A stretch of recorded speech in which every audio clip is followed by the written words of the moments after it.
Bonjour chers tous, que la grâce de Dieu vous soit multipliée en ce jour. Je suis encore là pour partager avec vous un conseil de grande importance, j'en suis sûr, va aider à embellir votre existence. C'est vrai, c'est divin. Chacun d'entre nous a des grands rêves, nous voulons atteindre de grands objectifs, nous voulons bâtir de grandes entreprises, nous voulons atteindre la cime de l'État, nous voulons être un grand footballeur, etc. C'est normal. Cependant, il faut coopérer avec la sagesse et l'intelligence divine. Alors, comment Dieu travaille? Il a donc cette sagesse de commencer petit tout ce qu'il veut faire grand. C'est pourquoi il ne faut jamais mépriser les faibles commencements. Eh bien oui, quand l'homme a été mis dans le jardin d'Éden, Dieu lui a donné de la sémence afin qu'il puisse cultiver le jardin et le garder. Voyez, si vous voulez un avocatier, Dieu vous donnera le noyau d'un avocat. Vous voulez une plantation d'avocatier, il vous donnera simplement un noyau. Vous direz par exemple, oh non, j'attends que Dieu me donne toute une forêt, beaucoup d'avocats, mais il t'a donné la sémence. Il y a le potentiel qui contient déjà en lui tout ce que tu désires. Ce qu'il attendra de toi, c'est que tu puisses investir justement au travers de cette sémence, que tu puisses cultiver, que tu puisses garder cette sémence et elle t'apportera exactement ce que tu désires.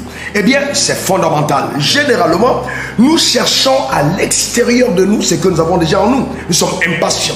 Nous ne prenons pas le temps d'investir, de développer, de fructifier, de faire grandir, d'accroître, d'améliorer le potentiel, la grâce, le talent, les dons que Dieu a déjà mis en nous. Eh bien, nous passons à côté des rêves divins. Nous devenons envieux, nous devenons compétitifs. Nous devenons justement jaloux parce que nous ne prenons pas le temps de nous investir dans le potentiel que Dieu nous a donné. Combien de personnes dans le mariage passent aussi à côté du mariage parce qu'elles ne comprennent pas exactement comment est-ce que ça marche? Eh bien, je veux parler aux hommes. Nous voulons tous des femmes belles, des femmes entretenues, des femmes radieuses, des femmes soumises, des femmes qui nous accompagnent justement dans le couloir de notre destinée. Mais eh bien, il est important de comprendre pour chaque homme que la femme qu'il désire véritablement n'existe nulle part que dans ses propres rêves.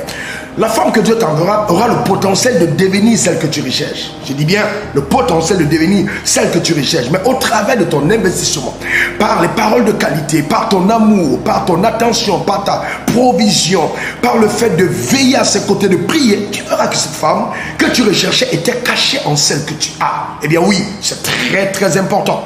Très important d'apprendre à s'investir sur ce que nous possédons. Alors on obtiendra le meilleur. Et même pour les femmes, il faut faire très attention. On n'entre pas dans le mariage simplement parce que l'homme a réussi, parce que l'homme a les moyens.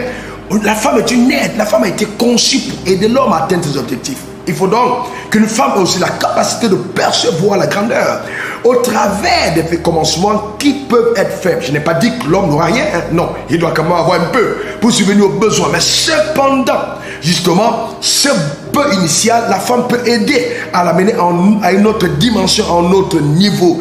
La femme doit se différencier des mangeuses de mille. La femme n'entre pas dans le mariage seulement pour picorer, pour manger, pour... Non, la femme doit participer à la construction de sa famille. Et ça, c'est vraiment fondamental. Les femmes qu'on a aujourd'hui, hélas, très peu d'entre elles entrent dans ce schéma. Pourquoi? Parce que toi aussi, tu dois faire attention là où tu trouves ta femme. La femme d'Isaac a été trouvée près d'un puits, là où il y avait de l'eau, là où il y a de l'habit. Vous allez trouver les femmes dans les bars, vous allez trouver les femmes dans les maquis. Qu'est-ce que vous voulez attendre de telle femme? Amen. Qu'est-ce qu'elle va vous apporter dans la vie? La frustration, justement, parce qu'elles n'ont pas le potentiel de se laisser nommer. Une bonne femme doit avoir une virginité. Virginité morale, virginité physique, virginité émotionnelle. Même si physiquement la virginité a été dévorée, eh bien, il faut bien qu'elle soit prête à se laisser nommer, qu'elle soit flexible, qu'elle soit une cote.